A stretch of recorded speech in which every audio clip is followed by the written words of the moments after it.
everyone. I have a good old story for you. Katy No Pocket. Katy No Pocket by Emmy, Payne, and pictures by H.A. Ray. Another oldie but a goodie. It says, Open Door School, 1979. That was a long time ago, many years ago. So this is a long story. I'm going to hold it, face it towards myself, and then I'll turn it so you can see the pictures. Big tears rolled down Katy Kangaroo's brown face. Poor Katy was crying because she didn't have a pocket like the other mother kangaroos. Freddie was Katy Kangaroo's little boy, and he needed a pocket to ride in. All grown-up kangaroos take awfully big hops, and little kangaroos like Freddie get left far behind unless their mothers have nice pockets to carry them in. And poor Katy didn't have any pocket at all.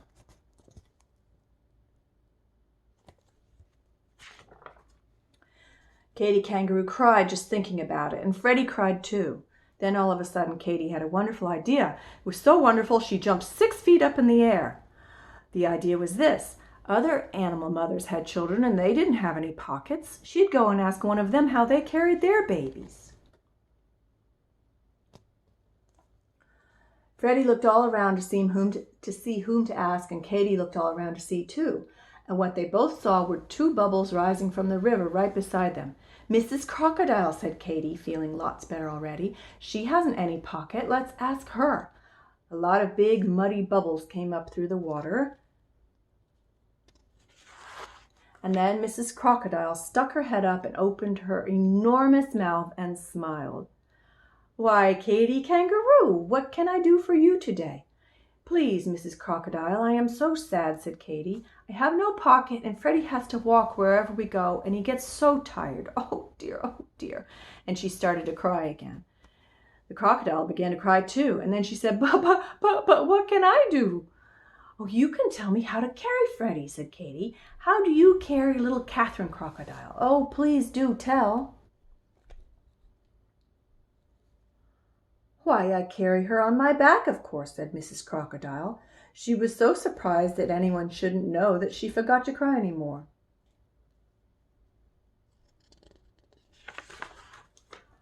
Katy was pleased. She said, thank you.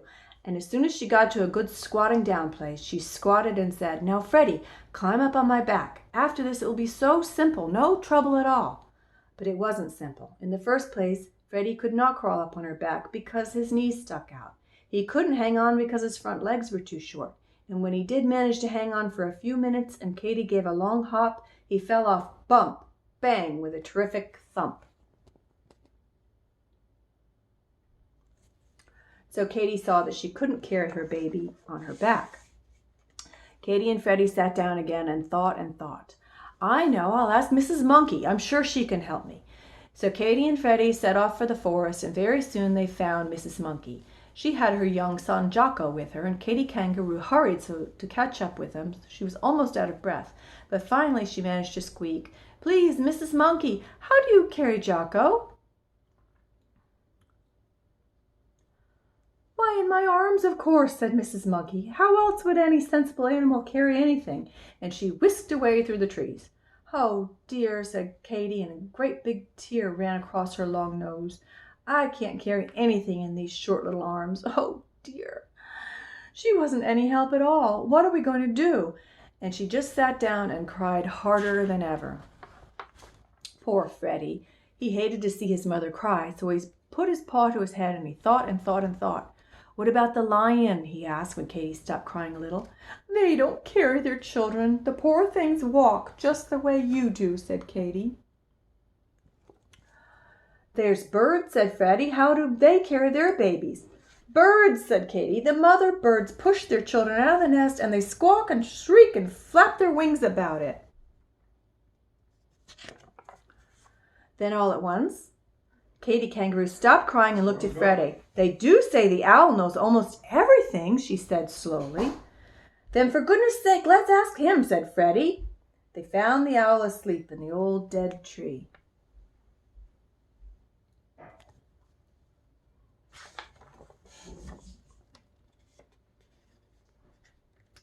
and he was cross because he didn't want to be waked up in the middle of the day. But when he saw that Katy was sad, he came out blinking and ruffling his feathers and said in a scratchy voice, "Well, well, what is it? Speak up and speak loudly. I'm as deaf as a post." So Katy stood under the tree and screamed at him, "I'm a mother kangaroo, and I haven't a pocket to carry my child in. How shall I carry him? What shall I do?" "Get a pocket," said the owl, and went back to sleep. "Where?" cried Katy. "Oh, please don't go to sleep before you tell me where." "How should I know?" said the owl. "They sell that sort of thing in the city, I believe. Now kindly go away and let me sleep." "The city," said Katy, looking at Freddie with big round eyes. "Of course, we'll go to the city." She was so excited that she almost left Freddie behind as she went leaping over bushes and hopping along the path, singing in a sort of hummy little way a song she had just made up. "Hippity hoppity, flippity floppity, wasn't it a pity? I didn't know it was to the city I should go." She hopped so fast that Freddie could hardly keep up, but at last they left the woods behind and came to the city.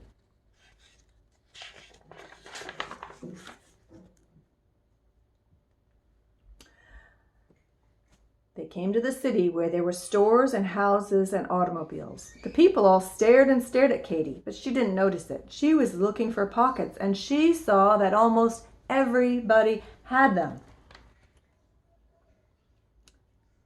Then all at once, she saw, she could hardly believe it, a man who seemed to be all pockets. He was simply covered in pockets. Big pockets, little pockets, medium-sized pockets.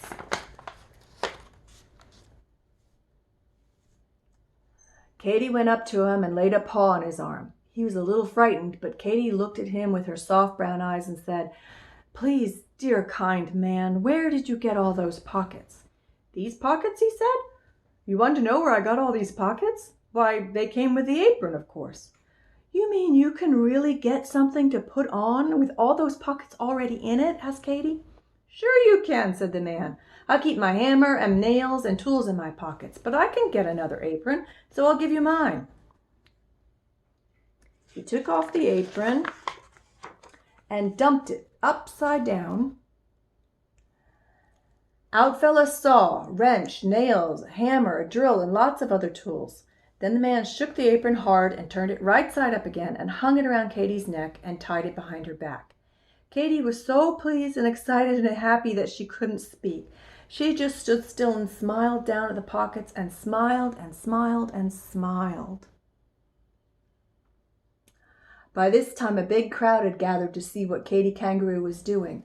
When they saw how pleased she was, they all smiled too.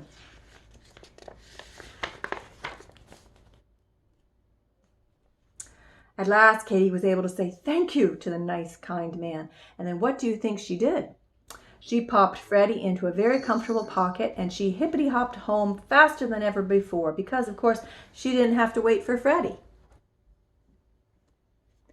There goes a tree. And when she got home, what do you think she did?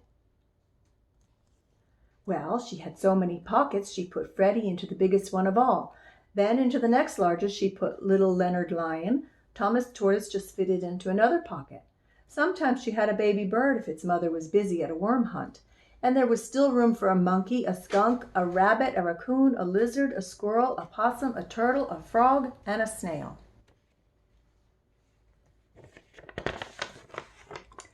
So now all the animals like Katy's pockets better than any other pockets in the whole forest. And Katy Kangaroo is happy because now she has more pockets than any mother kangaroo in the world. The end. The end. Katy No Pocket. One of my favorites from my childhood. I hope you enjoyed it. Bye.